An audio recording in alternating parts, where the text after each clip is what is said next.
झंडा देख के खुश हो गए, लेकिन ये भारत का झंडा है अमेरिका में, और अमेरिका में क्या हो रहा है, आ हा हीरो आया, फिर सफ़ेद सफ़ेद आ गई शर्ट, ओ ओ भाई साहब, ओ तुसी कौन हो जी?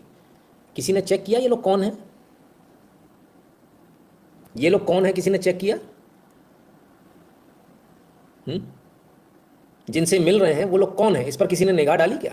ये खालिस्तानी वालिस्तानी समर्थक तो नहीं है? क्योंकि अभी बहुत सारी चीज़ें होनी है, घटनाएं बहुत सारी होनी है, बहुत सारी घटनाएं होनी है। देखना भाई, किसी ने हमें बताया कि जो है वो कुछ खास लोगों से मिल रहे हैं। फीस चलते हैं और गए तो हैं, बात क्या कर रहे हैं, बात देखने लायक है, सुनने लायक है। Do you know what devta means in the term devta? Do you know what it means? No. What? No, it doesn't mean God.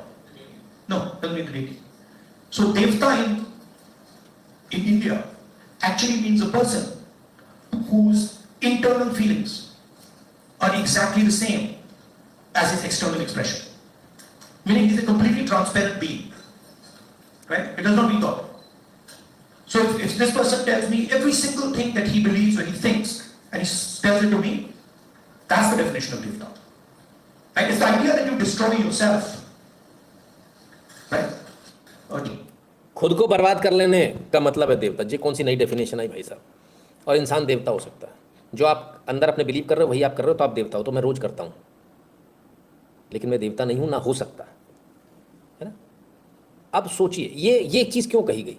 ये इसलिए कही गई, पहले तो हिंदुओं को बदनाम करना, हिंदू धर्म को बदनाम करना, ये बताना कि हिंदू की जितनी भी डाइटीज़ हैं वो नॉर्मल लोग हैं, इंसान थे वो, और इंसान ही देवता होता है, ये यूएस में जाके बताना। दूसरा इसलिए कि आप इन चक्करों में उलझे रहो, अरे तो पागल है, कुछ भी बोल दिया ऐसा वैसा। ना ना ना ना, आपको चिढ़ाया इसलिए जा रहा है कि आपका ध्यान भटकाया जाए, बस ध्यान नहीं भटकने देना है। रागा द स्पिरिचुअल गुरु, बहुत बड़े स्पिरिचुअल गुरु हैं, इतने भयंकर की पूछिए मत, कि भगवान राम का भी थे ही नहीं इनके हिसाब से अगर देखेंगे। आइए आगे सुनते हैं और जरा इनकी एक एक बात को डिकोड करते जाते हैं। Right. So it's going to hit different people differently. It's going to take away some jobs, it's going to add some jobs. And if you're positioned properly, it's an opportunity. And if you're positioned badly, you're in trouble. I mean, I remember Mr. Vajpayee gave a speech that Indians don't need computers. Right? And somebody else gave a speech that Indians don't need English. Computers created millions of jobs in India. It's a fact. So it depends how flexible you are and how well you're looking at the future. Thank you so much. We do have some folks here. तो कहते हैं कि साहब वाजपेयी साहब ने computer का विरोध किया था। हमने कहा हो सकता किया, वैसे हमारी नज़र में था नहीं, हमने कहा फिर भी देख लें। वाजपेयी साहब को तो पता नहीं, मुलायम सिंह जरूर आ गए। मुलायम सिंह ने 2009 में भी कहा था no more computerisation, stresses Mulayam, don't use mobile unless you have any other option. 2015 में मोबाइल का इस्तेमाल मत करो जब तक कि कोई दूसरा ऑप्शन ना हो आपके पास। इन्होंने तो मोबाइल को भी इस्तेमाल करने को मना किया था, कंप्यूटर भी मना किया था, सब किया था। और जिसके लिए आज ये रो रहे हैं कि कंप्यूटर का हमारे देश में विरोध किया गया था, भैया मुलायम सिंह यादव जी ने कहा था, और वो आज आपके पार्टनर हैं। वही पार्टी, वही समाजवादी पार्टी जिसने कंटिन्यूस टाइम एंड अगेन बार बार विरोध किया, वो आज आपकी कोएलिशन पार्टनर है। फिर क्या कहना आपको, आपके अलायंस की पार्टनर है। कम से कम तथ्य तो सही रखो यार, ठीक है ना। चलिए, दूसरों पर उंगली उठाते अपने ऊपर तीन उड़ जाती, समस्या वहाँ है। आइए और आगे देखें। First of all, let's be clear. Not everywhere on the planet has a deployment problem. Okay? The West has a deployment problem. India has a deployment problem. There are many countries in the world that don't really have a deployment problem. China certainly doesn't have a deployment problem. Vietnam doesn't have a deployment problem. So there are places on the planet that are not struggling with unemployment. There's a reason. If you look at the United States in the 1940s, 50s, and 60s, they were the center of global production. Anything that was made, cars, washing machines, TVs, all in the United States. Production moved from the United States, it went to Korea, it went to Japan, eventually it went to China. And if you look today, China is dominating global production. You go to India, you look at the phones, you look at the furniture, you look at clothes, you see in the back made in China. That's a fact, right? So what is happening? The West, America, Europe, India, have given up on idea of production and they've handed it to China. The act of production creates jobs. What we do, what the Americans do, what the West does, is we organize consumption. Okay? Uber is organizing consumption. Okay? Foxconn is organizing production. Mahindra organizes production. Bajaj organizes production. These are the guys who create the jobs. And the problem. You're never going to employ India using IT, using consumption. It's not going to happen. So India has to think about the act of production and organizing production. And India has to, it's not acceptable that India simply says, okay, manufacturing or production is going to be the preserve of the Chinese, it's going to be the preserve of the Vietnamese, it's going to be the preserve of the Bangladeshis. Right? Bangladesh completely outcompetes us in textiles. Regardless of the problem we're facing right now, they wiped us off. They wiped us clean in textiles. Right? So we have to reimagine how to produce in a democratic environment. Until we do that, we will face high levels of unemployment. And frankly, it's not sustainable. So you're going to see that if we carry on down this path of forgetting about manufacturing, you're going to see massive social problems coming in India and in the United States and in Europe. Right? चलिए साहब, Clear. Not everywhere on the planet has an employment problem. Employment problem सब जगह नहीं है. China में unemployment की problem नहीं है, राहुल गांधी जी का कहना है. हमने कहा ना सर, सब चीज़ों का फैक्ट चेक कर लो तुरंत. आइए देख लेते हैं. 兄弟们，失业的人太多了，跟我一样。 ये बेरोजगार लोग हैं चाइना के जो बाहर फुटपाथ पे सो रहे हैं, ये लाइनें लगी हुई हैं. 北京、上海、广州等一线城市也到处是找不到工作的。 चीन में इस समय सबसे ज़्यादा बेरोजगारी है. 很多城市的车站、公园广场等公共场所，到处都是找不到工作、流浪街头的人。他们如同流民一般，白天奔波在城市的各个角落，就为了找份糊口的工作，晚上就只能找个地方席地而睡。这是深圳龙华汽车站，夜晚依旧热闹非凡。到处都是在打工的外地人，这里就是他们的栖息地。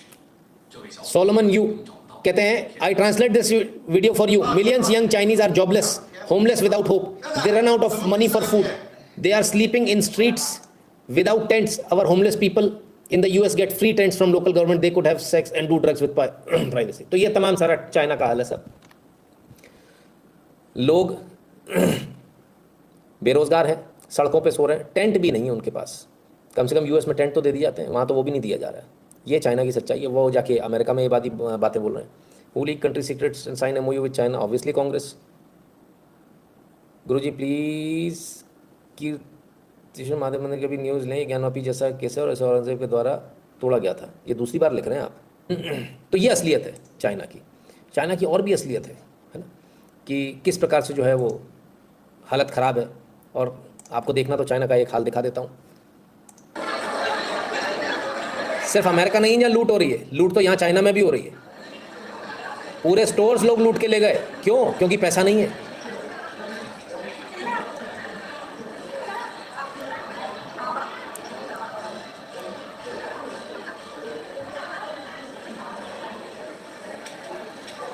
पाकिस्तान तो यूं ही बदनाम है. चीन में भी ये सब हो रहा है भैया.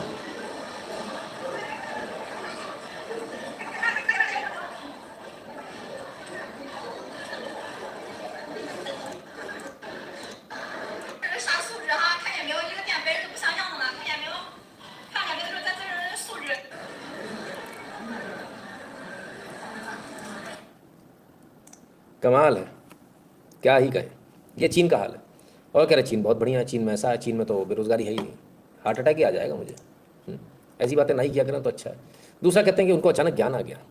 सोचिए, ये वो सज्जन है जिन्होंने खड़े होकर मेक इन इंडिया का मजाक उड़ाया था.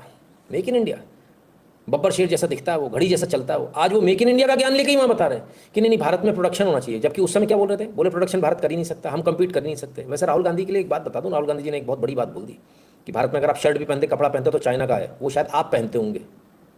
आपकी जानकारी के लिए बता दूं कि भारत में सब कुछ अब मेड इन इंडिया आ रहा है, कुछ भी चाइना वाला नहीं आ रहा. वो ज़माने लग गए साहब जब चाइना का आता था, गया. एक वो भी ज़माना था जब भारत के अंदर जितनी भी प्रेस आती थी, मैं प्रेस की बात कर रहा हूँ, आयरन प्रेस, वो सभी चाइनीज़ होती थी. और आज वो ज़माना है कि सबको अपने प्लांट लगाने पड़ गए. एक वो ज़माना था जब एसी भी भारत में जो आता था वो मेड इन चाइना आता था. अब वो ज़माने लग गए, अब सब ने प्लांट भारत में लगा लिए.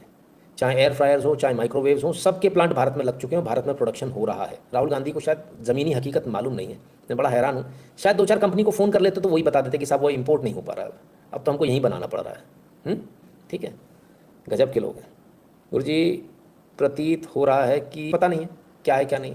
कहते हैं अमेरिका ने और सब ने जो उनको आउटसोर्स कर दिया, वो लोग बना रहे हैं. ऐसा हुआ था बिल्कुल, भारत ने भी बनाना बंद कर दिया था क्योंकि नुकसान हो रहा था. वहाँ से सस्ता माल आ रहा था, लोगों ने यहाँ बनाना बंद कर दिया. जिन लोगों ने भी फैक्ट्रीज बंद करी थी उन्होंने दोबारा सबने अपनी फैक्ट्रीज चालू कर ली हैं. अभी आगे और भी होगा. जिन लोगों को नहीं मालूम उनको और बता दूँ, फॉरेन से जो पेपर आता था, पेपर पे भी बहुत ज़्यादा सरकार का डंडा चला, अब सिर्फ पल्प ला सकते हो आप, पेपर नहीं, है ना। तो ये सरकार ने कर दिया, भारत में बनेगा पेपर, भारत में बनेंगी सारी चीज़ें, रॉ मटेरियल आप बाहर से ला सकते हो, बाकी कुछ नहीं, ठीक है। तो ये सब कुछ हुआ मोदी सरकार में, और मोदी जी से ज्ञान लेने के बाद में वहाँ ज्ञान देने गए, और यही मोदी जी का यहाँ संसद के अंदर मजाक उड़ा रहे थे, घड़ी जैसा चलता है वो, शेर जैसा दिखता है वो, घड़ी जैसा चलता है वो। भाई मैं तो उसी समय कहा था, तब से मैं इनका मजाक उड़ाता रहा हूँ, आज मेरे को 4-5 साल हो गए कि आपको पता ही नहीं है आप किस चीज़ का मजाक उड़ा रहे हो। भारत में बहुत क्षमता है, और भारत आज सिर्फ अपने लिए नहीं बनाता सर, सबसे बड़ी बात ये, जब बनाने पर उतरे ना तब इनको समझ में आया कि नहीं यार, मास प्रोडक्शन में तो ये और रेट कम हो जा रहे हैं, हमको फ़ायदा हो रहा है, अब तो इनफैक्ट एक्सपोर्ट हो रहा है माल भारत में बन के, बहुत सारा माल, पर राहुल जी को पता ही नहीं है, वो दुनिया में ही नहीं है। आइए अब आते हैं सिनिस्टर प्लॉट पर, अब आते हैं असल औकात पे। We started here with the Indian national anthem. And while the national anthem was playing, I was thinking to myself that this song mentions all our states. And it mentions them all equally. It does not start by saying, this state is the best, and this state is the second best, and this state is the third best. The song basically describes India as a union of states. Very much like the United States. So often people say, oh, इस बेवकूफ़ को इतना भी नहीं मालूम, गाली निकलती है क्या बोला, ये ऐसे नेता चुनकर आप लोग भेजते हो। Very much like United states में हर स्टेट का अलग कानून हो सकता है, यूनाइटेड स्टेट्स में वोटिंग के लिए भी अलग कानून बना सकता है अपना अपना स्टेट। भारत में ऐसा नहीं, Bharat is not a union of states. पता नहीं कहाँ से आदमी कहाँ इसको कौन सी चाबी भर देता है कौन, और ये चाबी भर के चला। यूनियन ऑफ स्टेट्स कब हो रहा था मालूम है? जब 370 लगी थी ना, हाँ तब यूनियन ऑफ स्टेट्स हो रहा था। नागरिकता देने का जो अधिकार है ना, यूएस में स्टेट दे देता है, वहाँ वोटिंग के लिए वो कोई स्टेट बोल रहा है कि हम इस तरह से वोटिंग कराएंगे, हमने वोटर लिस्ट में के नाम डाल दिया, हम नागरिकता दे रहे हैं, कोई दूसरा स्टेट बोल रहा नहीं दे रहे हैं। अगर सारे स्टेट्स में 370 जैसी धारा लग जाएगी, 35 जैसी धारा लग जाएगी जो कश्मीर में थी, जो हटा दी गई है, तब यूनियन ऑफ स्टेट्स होगा। जब यूनियन जो स्टेट्स जो हैं वो अपने आप में पावरफुल होंगे, उनको स्वायत्तता मिल जाएगी। अभी अपने भारत में ऐसा नहीं है। भारत में कानून जो बनता है सीआरपीसी का, ऊपर से चलता है नीचे तक आता है, सबको फॉलो करना है।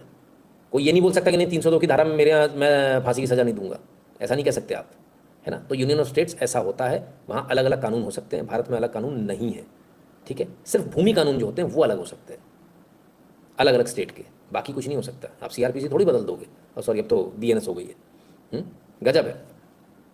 we share the fact that we are the two biggest democracies, but we share another very important fact, that we are both union of states. The United States, whose national anthem we also played, and in our constitution, it's clearly stated, India, that is Bharat, is a union of states, which means, just like in the United States, no state is superior to any other state. No religion is superior to any other religion. No language is superior to any other language. My brother who's wearing a turban there deserves the same respect as somebody who doesn't wear a turban. We cannot say, look, we don't like him because he wears a turban, and we like him because he doesn't wear a turban. Or, he speaks Tamil, so we don't like him, and he speaks Hindi, so we like him. Or, he speaks Malayalam, so we don't like him. Right? And so Telugu. Right? Because when we say Telugu, we are not just saying language. Embedded inside Telugu is history, is tradition, is music, is dance, is food, is everything. So if you say to the people of Andhra Pradesh that look, Telugu is not as important as Hindi, you're insulting the people of Andhra Pradesh. Because you're saying to them that your history is not important, your tradition is not important, your food is not important, your music is not important, your forefathers are not important. And this is the simple battle that is being fought in India. समझ में आया? This is the simple battle which is being fought in India. Bharat में ये युद्ध चल रहा है, हमें तो पता ही नहीं था भारत में युद्ध कब चल रहा है, हमें तो ज्ञान ही नहीं था इस बात का। ये तो अभी हमें आभास हुआ जब आप विदेश चले गए। भारत के अंदर रहकर जो बात नहीं की जा सकती टुकड़े टुकड़े करने की, वो बाहर जाके बात की जा रही है, क्योंकि कानून नहीं लगेगा आपका। सीधा मुद्दा ये। आप बात राष्ट्रगान की कर रहे थे, कहाँ से ये हिंदी आ गया? हिंदी के प्रति इतनी नफरत कैसे आ गई? चलो हम कहते हैं, आप कहते हो कि भाई इनके हिसाब से सारी भाषाएं जो है उनका सम्मान होना बिल्कुल होना चाहिए, जो जहाँ रहता है उसको उस भाषा को सीखना चाहिए, बिल्कुल सीखना चाहिए। पर राहुल गांधी जी एक बात बता दीजिए, आप केरला से एमपी हैं, आपकी जो बहन है वो भी एमपी बनना चाह रही थी शायद वहीं से, तो मलयालम आपको आती है क्या? जहाँ से आप आते हैं वहाँ मलयालम ही बोली जाती ना, वो आती क्या? आपने एक बार भी मलयालम में कभी अपना भाषण दिया क्या? आप इतनी नफरत क्यों करते हो मलयालम से? आप इतनी बेइज्जती क्यों करते हो मलयालम की? आपको मलयालम की ऐसी बेइज्जती नहीं करनी चाहिए। आप जहाँ से सांसद हो आपको उस भाषा को बोलना चाहिए। अगर मैं कहीं हिंदी स्टेट से अगर आया हूँ तो मैं हिंदी बोलूँगा, अगर मैं किसी अगर चुन के मुझे अगर महाराष्ट्र के लोग भेजेंगे तो मैं महाराष्ट्रियन बोलूँगा। तो आप क्यों नहीं बोल रहे मलयालम? आपको मलयालम बोलनी चाहिए। इसका मतलब आप रिस्पेक्ट नहीं करते मलयालम की। आप तमिल तेलुगु इन किसी भी भाषा का रिस्पेक्ट नहीं करते, इसका मतलब कम से कम जहाँ के सांसद हो वो भाषा तो बोलो, मलयालम तो बोलो, वो भी नहीं बोलोगे, तब हिंदी बोलोगे, इंग्लिश बोलोगे, उनका अपमान करोगे उस भाषा का। ये तो बड़ा गलत है भाई राहुल गांधी। हाँ, जी राहुल गांधी को सब पता है, वो जानता है कि भारत में 90% जनता ऐसी जो कोई भी खबर बिना लॉजिक के, बिना प्रमाणिकता के मान लेती है और फेक न्यूज़ के बेस पे ही अपने राजनीतिक निर्णय लेती है। तो सर ये तो जो सत्ता में बैठी पार्टी है उसको सोचना चाहिए ना, उसको एक्सपोज करना चाहिए, जैसे हम रोज एक्सपोज करते हैं। नहीं भाई, वो तो भाजपा वालों को पूछना पड़ेगा। तो कुल मिला के जो है राहुल गांधी जी ने बड़ा कोशिश करी नॉर्थ साउथ को डिवाइड करने की, यूनियन ऑफ स्टेट्स, अलग अलग स्टेट, स्वायत्त स्टेट करने की। इसी पर्पज से गए हैं वो, समझ में आया? पर्पज यही है जाने का, ठीक। और उस पर्पज को पूरा कैसे करेंगे? जो आप लोग कह रहे हो ना पप्पू पप्पू पप्पू, पप्पू नहीं है साहब, बता रहे हैं। Rahul Gandhi's agenda is to really address some of these larger issues. He has a vision, contrary to what BJP promotes by spending crores and crores of rupees. I must tell you, he's no pappu. He's highly educated. He's well read. He's a strategist with deep thinking on any subject. And sometimes he's not very, he's Rahul Gandhi. He is not a Pappu, he is intelligent, पढ़ा लिखा आदमी है भाई, इसमें कोई दो राय नहीं। हम तो खुद ही मान रहे हैं, हम तो बहुत पहले से बोल रहे हैं। भाजपा वाले उसको पप्पू बना रहे हैं, कहते हैं पैसे खर्च करके। ये सारी बातें जा कहाँ रही हैं, 2 मिनट के अंदर एनालाइज कर देते हैं। एक न्यूज़ और सुन लीजिए। Let's put out big news break coming in. It's a big US election scoop linked to India. Karnataka Deputy Chief Minister and Congress troubleshooter D.K. Shivakumar has been invited to New York by Kamala Harris. D.K. Shivakumar is slated to leave India tonight for the US. He will be holding meet with Kamala Harris as well as former US President Barack Obama.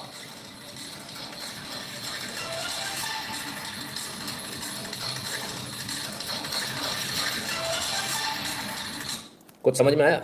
DK. Shiv Kumar ji भी गए और वो कमला Harris और Barack Obama से मिलेंगे। क्यों, किस लिए? दिमाग लगाइए। आपको क्या लग रहा है यूएस इलेक्शन के लिए? अरे कहाँ लगे हो आप भी। उद्धव निरोला जी धन्यवाद भैया।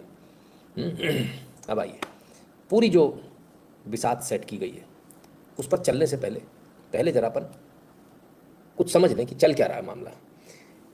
FDLAP ये एक NGO है जिसमें कौन कौन सदस्य, जरा देखें। को प्रेसिडेंट्स सोनिया गांधी जी इसकी को प्रेसिडेंट थी, अभी नहीं है, पूर्व में रह चुकी हैं। अच्छा जी, हाँ, 1994 में दिसंबर में बताते हैं कि ये को प्रेसिडेंट थी FDLAP की। और इस FDLAP का एजेंडा क्या था? कई सारे एजेंडों में एक एजेंडा था कश्मीरी इंडिपेंडेंस। क्या समझे आप? को presidents Sonia Gandhi, chairperson for Rajiv Gandhi foundation.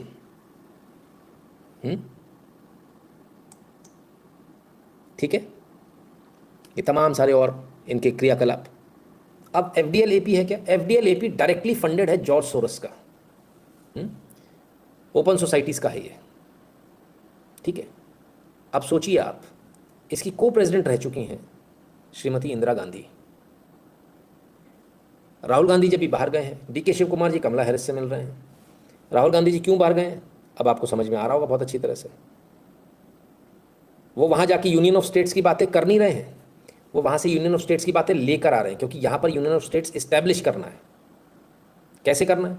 तो इतने सारे ऑप्शन हैं, अभी धीरे धीरे करके हम आपको बताएंगे। तो भारत को टुकड़े टुकड़े टुकड़े करके अलग करना है, कैसे भी करके। भारत दैट इज़ वन नहीं, Bharat that is union of states, ये उनका कहना है।